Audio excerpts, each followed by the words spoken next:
Yeah సహోదరి సహోదరులందరికీ నా హృదయపూర్వకమైనటువంటి వందనాలు చెల్లిస్తున్నాను. ఈ దినమంతా మీరంతా క్షేమంగా ఉన్నారు కదా. ప్రభువు మిమ్మల్ని సదాకాలము దీవించును గాక.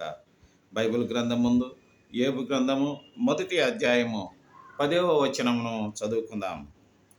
నీవు అతనిని అతని ఇంటి వారికిని అతనికి కలిగిన సమస్తమును చుట్టూ కంచె వేసితివి కదా.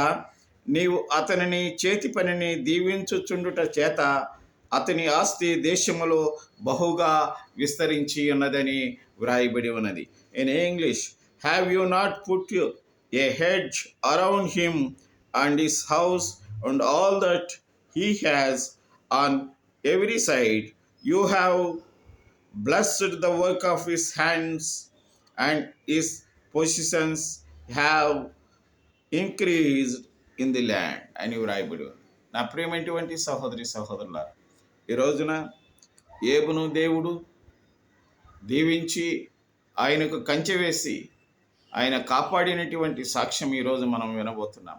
అలాగే మనల్ని కూడా దేవుడి లోకానికి పంపించి కంచె వేసి ఆయన కాపాడుతున్నందులకు మనం కృతజ్ఞతలుగా మనం బ్రతకాలని ప్రభు చిత్తం అయినది. ప్రార్థన చేసుకుందామా. పరలోకమందునటువంటి తండ్రి, నీకు వందనాలయ్యా.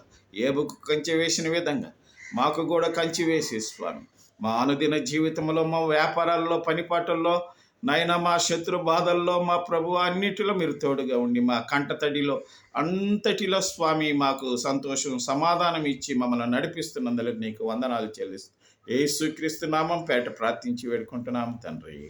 ఆమేన్.